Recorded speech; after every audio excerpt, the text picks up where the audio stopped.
Hello everyone, स्वागत है आपका मेरे channel excellence in education world पर। चंद्रशेखर आजाद जी के जीवन व्यक्तित्व पर यह वीडियो पूरा जरूर देखिए और वीडियो को सुनते देखते यदि आंखों में आंसू आ जाए तो जरूर रो लीजिएगा। ऐसे देश के महान वीर सपूत जो हमारी आजादी के नायक हैं। सैंडर्स वध और दिल्ली असेंबली बम कांड में फांसी की सजा पाए तीनों अभियुक्त भगत सिंह, राजगुरु, सुखदेव ने अपील करने से मना कर दिया। अन्य सजा याफ्ता अभियुक्तों में से सिर्फ 3 ने ही प्रिवी काउंसिल में अपील की। 11 फरवरी 1931 को लंदन में प्रिवी काउंसिल में अपील की सुनवाई हुई।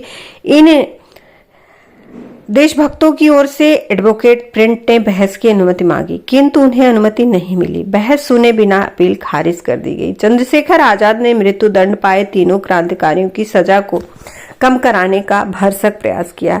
वे उत्तर प्रदेश की हरदोई जेल में जाकर गणेश शंकर विद्यार्थी से मिले। विद्यार्थी से परामर्श कर वे इलाहाबाद गए और 20 फरवरी को जवाहरलाल नेहरू से उनके निवास स्थान आनंद भवन में भी भेंट की। आजाद ने पंडित नेहरू से आग्रह किया कि वे गांधी जी पर लॉर्ड इरविन से इन तीनों की फांसी को उम्र कैद में बदलवाने के लिए जोर डालें। अल्फ्रेड पार्क में अपने एक मित्र सुखदेव राज से मंत्रणा कर ही रहे थे, तभी सीआईडी का एक एसएसपी नॉट बाबर जीप से वहां पहुंचा। उसके पीछे पीछे भारी संख्या में कर्नलगंज थाने से पुलिस भी आ गई थी। दोनों ओर से भयंकर गोलीबारी में आजाद ने 3 पुलिस कर्मियों को मौत के घाट उतार दिया और कई अंग्रेज सैनिक घायल हो गए। जब अंत में एक ही गोली उनकी बंदूक में बची तो उन्होंने उसे खुद को मार लिया और वीर गति को प्राप्त हो गए। यह दुखद घटना 27 फरवरी 1931 के दिन घटित हुई और हमेशा के लिए इतिहास में दर्ज हो गई। पुलिस ने इसकी बिना सूचना दिए चंद्रशेखर आजाद का अंतिम संस्कार कर दिया। जैसे ही आजाद के बलिदान की खबर जनता को लगी, सारा प्रयागराज अल्फ्रेड पार्क में उमड़ पड़ा। उस समय की घटना यह थी कि जब आजाद ने अपने आप को गोली मारी तो अंग्रेज उनसे इतना खौफ खाते थे कि कुछ देर तक उनकी जाने की आजाद के शव के पास हिम्मत नहीं पड़ रही थी। कहीं ये जिंदा होगा तो भी जान के लाले पड़ जाएंगे।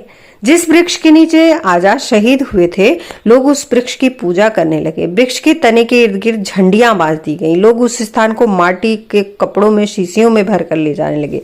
समूचे शहर में आजाद के बलिदान की खबर से जबरदस्त तनाव हो गया। शाम होते होते सरकारी प्रतिष्ठानों पर हमले होने लगे।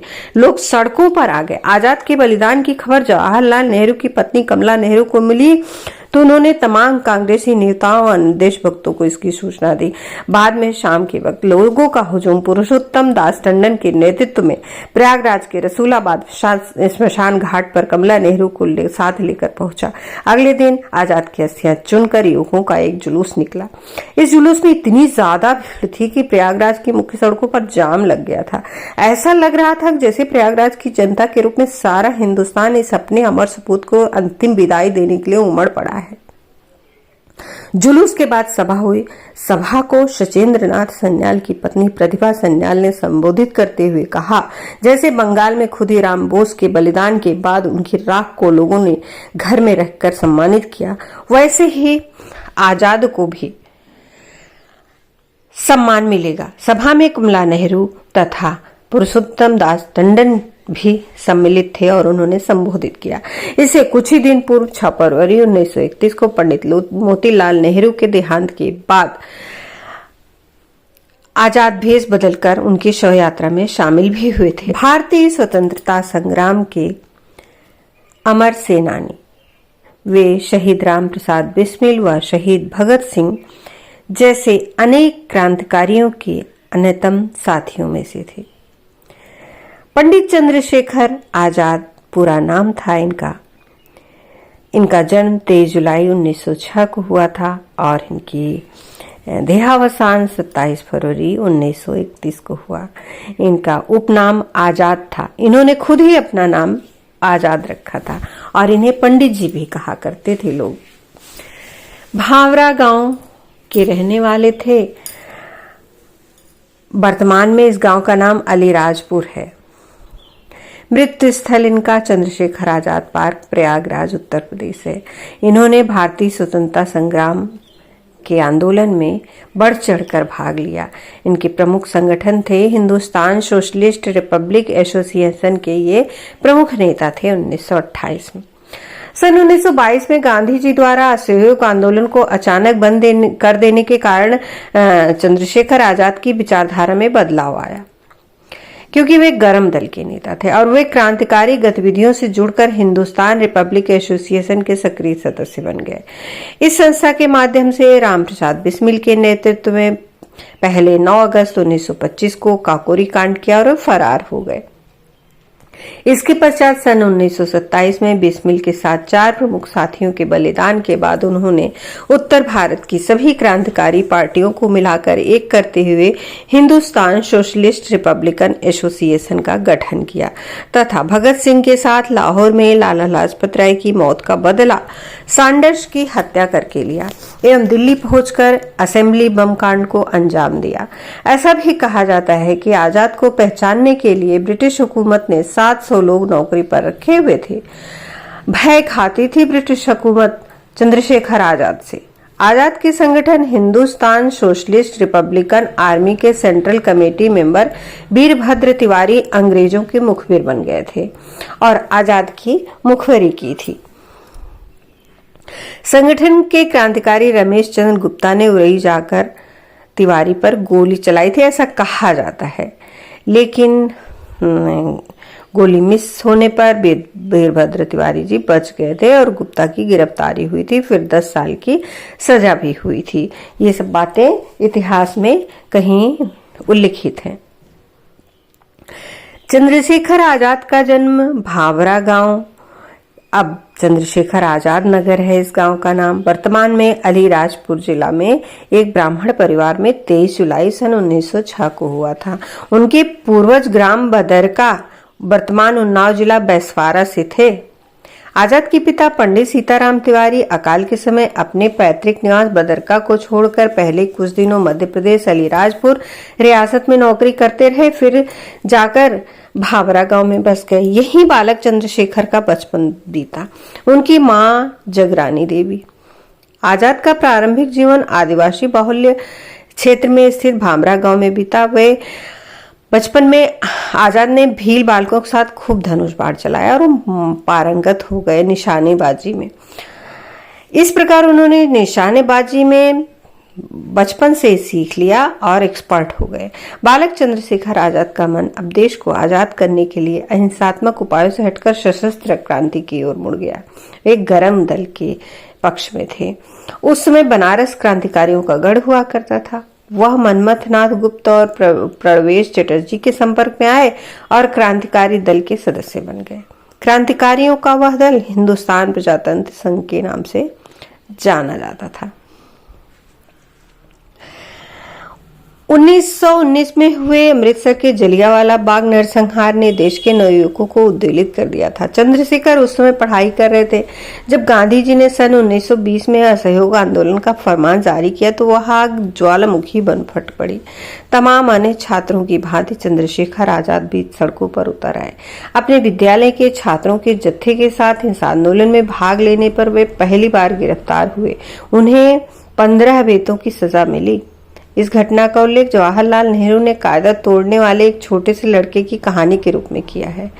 उन्होंने कहा, जवाहरलाल नेहरू ने ऐसे ही कायदे तोड़ने के लिए एक छोटे से लड़के को, जिसकी उम्र 14 या 15 साल थी, जो अपने को आजाद कहता था, बेत की सजा दी गई। उसे नंगा किया गया, बेत की टिकटी से बांध दिया गया। बेत एक एक करके उस पर पड़ते, उसकी चमड़ी उधेड़ डालते, पर वह हर बेत के साथ चिल्लाता रहा, भारत माँ की जय। वह लड़का तब यही नारा लगाता रहा जब तक कि वो बेहोश नहीं हो गया। बाद में वही लड़का उत्तर भारत के क्रांतिकारी कार्यों के दल का बड़ा नेता बना। चंद्रशेखर आजाद ने एक निर्धारित समय के लिए झांसी को अपना गढ़ बना लिया। झांसी से 15 किलोमीटर दूर ओरछा के जंगलों में वो अपने साथियों के साथ निशानेबाजी किया करते थे। अचूक निशानेबाज होने के कारण चंद्रशेखर आजाद दूसरे क्रांतिकारियों को प्रशिक्षण देने के साथ साथ पंडित हरिशंकर ब्रह्मचारी के छद्म नाम से बच्चों के अध्यापन का कार्य भी करते थे। वह धीमारपुर गांव में अपने इसी छद्म नाम से स्थानीय लोगों के बीच बहुत लोकप्रिय हो गए। झांसी में रहते हुए चंद्रशेखर आजाद ने गाड़ी चलाने भी सीख ली।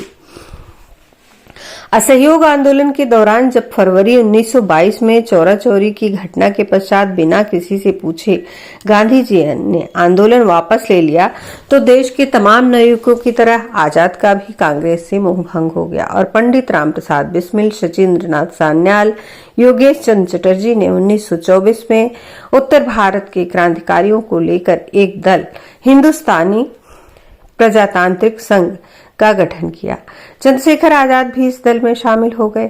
इस संगठन ने जब गांव के अमीर घरों में डकैती डाली ताकि दल के लिए धन जुटाने की व्यवस्था हो, तो यह तय किया गया कि किसी भी औरत के ऊपर हाथ नहीं उठाया जाएगा। एक गांव में रामप्रसाद बिस्मिल के नेतृत्व में डकैती डाली गई। एक औरत ने आजाद का पिस्तल छीन लिया तो अपने बलशाली शरीर होने के बावजूद आजाद ने उस पर हाथ नहीं उठाया। इस डकैती में क्रांतिकारी दल के 8 सदस्यों पर, जिसमें आजाद बिस्मिल शामिल थे, पूरे गांव ने हमला कर दिया। बिस्मिल ने मकान के अंदर घुसकर उस औरत को चांटा मारा, पिस्तौल वापस छीनी, आजाद को डांटते हुए खींचकर बाहर लाए। इसके बाद दल ने केवल सरकारी प्रतिष्ठानों को ही लूटने का फैसला किया। 1 जनवरी 1924 को पूरे दल ने समूचे हिंदुस्तान में अपना बहुचर्चित पर्चा द रेवोल्यूशनरी बांटा, जिसमें दल की नीतियों का खुलासा किया गया। इस पैम्पलेट में सशस्त्र क्रांति की चर्चा की गई। इस्तेहार के लेखक के रूप में विजय सिंह का छद्म नाम दिया गया। सचिंद्रनाथ सान्याल इस पर्चे को बंगाल में पोस्ट करने जा रहे थे, तभी पुलिस ने उन्हें बांकुरा में गिरफ्तार करके जेल भेज दिया। HRA के गठन के अवसर पर ही इन तीनों प्रमुख नेताओं बिस्मिल, सान्याल और चटर्जी में संगठन को लेकर मतभेद हुआ करता था। इस संघ की नीतियों के अनुसार 9 अगस्त 1925 को काकोरी कांड को अंजाम दिया गया। जब शाहजहांपुर में इस योजना के बारे में चर्चा करने के लिए मीटिंग बुलाई गई तो दल के एकमात्र सदस्य अशफाक उल्लाह खान ने इसका विरोध किया। उनका तर्क था कि इससे प्रशासन उनके दल को जड़ से उखाड़ने पर तुल जाएगा, और ऐसा ही हुआ। अंग्रेज चंद्रशेखर आजाद को तो नहीं पकड़ पाए, पर अन्य सर्वोच्च कार्यकर्ताओं पंडित राम प्रसाद बिस्मिल, अशफाक उल्लाह खान, ठाकुर रोशन सिंह को 19 दिसंबर 1927 को, उससे 2 दिन पूर्व राजेंद्र लाहिड़ी को 17 दिसंबर 1927 को फांसी पर लटका दिया। सभी प्रमुख कार्यकर्ताओं के पकड़े जाने पर इस मुकदमे के दौरान दल निष्क्रिय हो गया। एक आध बार बिस्मिल और योगेश चटर्जी आदि क्रांतिकारियों को छुड़ाने की योजना भी बनी, लेकिन आजाद के अलावा भगत सिंह भी शामिल थे। इसी कारण यह योजना पूरी नहीं हो सकी। क्रांतिकारियों को फांसी, 16 वर्ष की कड़ी कैद की सजा। चंद्रशेखर आजाद ने उत्तर भारत के सभी क्रांतिकारियों को एकत्र कर 8 सितंबर 1928 को दिल्ली के फिरोज शाह कोटला मैदान में एक गुप्त सभा का आयोजन किया। इसी सभा में भगत सिंह को एक दल का प्रचार प्रमुख बनाया गया। इसी सभा में भी तय किया गया कि सभी क्रांतिकारी दलों को अपने अपने उद्देश्य इस पार्टी में विलय कर लेने चाहिए। पर्याप्त विचार विमर्श के पश्चात एक मत से समाजवाद को दल के प्रमुख उद्देश्यों में शामिल करते हुए हिंदुस्तान रिपब्लिकन एसोसिएशन का नाम बदलकर हिंदुस्तान सोशलिस्ट रिपब्लिकन एसोसिएशन रखा गया। चंद्रशेखर आजाद ने सेना प्रमुख, कमांडर इन चीफ का दायित्व संभाला। इस दल के गठन के पश्चात एक नया लक्ष्य निर्धारित किया गया। हमारी लड़ाई आखिरी फैसला होने तक जारी रहेगी, और वह फैसला है जीत या मौत। 17 दिसंबर 1928 को चंद्रशेखर आजाद, भगत सिंह और राजगुरु ने संध्या के समय लाहौर में पुलिस अधीक्षक के दफ्तर को जा घेरा। जो ही जेपी सैंडर्स अपने अंगरक्षक के साथ मोटरसाइकिल पर बैठकर निकला, पहली गोली राजगुरु ने दाग दी, जो सैंडर्स के मस्तक पर लगी और वह मोटरसाइकिल से नीचे गिर पड़ा। भगत सिंह ने आगे बढ़कर 4-6 गोलियां और दागकर उसे बिल्कुल ठंडा कर दिया। जब सैंडर्स ने अंगरक्षक ने पीछा किया तो चंद्रशेखर आजाद ने अपनी गोली से उसे भी समाप्त कर दिया। लाहौर में जगह जगह पर्चे चिपका दिए गए कि लाला लाजपत राय की मृत्यु का बदला ले लिया गया। समस्त भारत में क्रांतिकारियों के इस कदम को सराहा गया। चंद्रशेखर आजाद के ही सफल नेतृत्व में भगत सिंह और बटुकेश्वर दत्त ने 8 अप्रैल 1928 को दिल्ली की केंद्रीय असेंबली में बम विस्फोट किया। वह विस्फोट किसी को भी नुकसान पहुंचाने के उद्देश्य से नहीं किया गया। विस्फोट अंग्रेज सरकार द्वारा बनाए गए काले कानूनों के विरोध में किया गया था। इस कांड के फलस्वरूप क्रांतिकारी बहुत जनप्रिय हो गए। केंद्रीय असेंबली में बम विस्फोट करने के पश्चात भगत सिंह और बटुकेश्वर दत्त ने स्वयं को गिरफ्तार करा लिया। वे न्यायालय को अपना प्रचार प्रसार मंच बनाना चाहते थे। आजाद के प्रशंसकों में स्वयं मोतीलाल नेहरू, पुरुषोत्तम दास टंडन का नाम भी शुमार था। जवाहरलाल नेहरू से आजाद की भेंट आनंद भवन में हुई थी। उसका जिक्र नेहरू ने अपनी आत्मकथा में फांसीवादी मनोवृत्ति के रूप में किया। इसकी कठोर आलोचना मनमथ नाथ गुप्त ने अपने लेखन में की है। कुछ लोगों का कहना है कि नेहरू ने आजाद को दल के सदस्यों को समाजवाद के प्रशिक्षण हेतु रूस भेजने के लिए 1000 रुपए दिए थे, जिसमें 448 रुपए आजाद की शहादत के वक्त उनके कपड़ों में मिले थे। संभवतः सुरेंद्र नाथ पांडे तथा यशपाल का रूस जाना तय हुआ था, पर यह दल समय के साथ बिखर गया। चंद्रशेखर आजाद की इच्छा के विरुद्ध जब भगत सिंह असेंबली में बम फेंकने आए थे तो आजाद पर दल की पूरी जिम्मेदारी आ गई। सैंडर्स बद में भी उन्होंने भगत सिंह का साथ दिया। बाद में उन्हें छुड़ाने की कोशिश की। आजाद की सलाह पर जाकर यशपाल ने 23 दिसंबर 1929 को दिल्ली के नजदीक वायसराय की गाड़ी पर बम फेंका, तो इससे आजाद क्षुब्ध हुए थे, क्योंकि इसमें वायसराय तो बच गया पर कुछ और कर्मचारी मारे गए। आजाद को 28 मई 1930 को भगवती चरण बोहड़ा की बम परीक्षण में हुई शहादत से भी गहरा आघात लगा था। इसके कारण भगत सिंह को जेल से छुड़ाने की योजना भी खटाई में पड़ गई। भगत सिंह, सुखदेव तथा राजगुरु की फांसी रुकवाने के लिए आजाद ने दुर्गा भाभी को गांधी जी के पास भेजा, जहां से उन्हें कोरा जवाब मिला। आजाद ने उन्हें अपने बलबूते पर झांसी और कानपुर में अपने अड्डे बना लिए। झांसी में मास्टर रुद्रनारायण, सदाशिव मलकापुरकर, भगवान दास माहौर तथा विश्वनाथ वैशम पायन थे, जबकि कानपुर में पंडित शालिग्राम शुक्ल सक्रिय थे। शालिग्राम शुक्ल को 1 दिसंबर 1930 को पुलिस ने आजाद से पार्क में मिलने जाते वक्त शहीद कर दिया था। आजाद प्रखर देशभक्त थे। काकोरी कांड में फरार होने के बाद से ही उन्होंने छिपने के लिए साधु का वेश बनाना खूब सीख लिया था और बहुत अच्छा वेश बना लेते थे। उनका उपयोग उन्होंने कई बार किया। एक बार वे दल के लिए धन जुटाने हेतु गाजीपुर में एक मरासन साधु के पास चेला बनकर भी रहे, ताकि उसके मरने के बाद मठ की संपत्ति मिल जाए। परंतु जब उन्हें पता चला कि साधु उनके पहुंचने के बाद उनकी सेवा से हट्टा खट्टा होने लगा, तो वे वापस आ गए। प्राय सभी क्रांतिकारी इन दोनों रूस की क्रांतिकारी कहानियों से अत्यधिक प्रभावित थे। आजाद भी थे और खूब पढ़ते थे और सुनते थे। एक बार दल के गठन के लिए बंबई गए तो उन्होंने कई फिल्में देखी। उस समय मूक फिल्मों का भी प्रचलन था। फिल्मों के प्रति विशेष आकर्षित नहीं हुए थे वे। चंद्रशेखर आजाद ने वीरता की नई परिभाषा लिखी। उनके बलिदान के बाद उनके द्वारा प्रारंभ किया गया आंदोलन और तेज हो गया। उनसे प्रेरणा लेकर हजारों नवयुवक स्वतंत्रता आंदोलन में कूद पड़े। आजाद की शहादत 16 वर्षों बाद 15 अगस्त 1947 को भारत की आजादी का उनका सपना तो पूरा हुआ, लेकिन वे जीते जी नहीं देख सके। शत शत नमन है ऐसे भारत माँ के वीर सपूत को।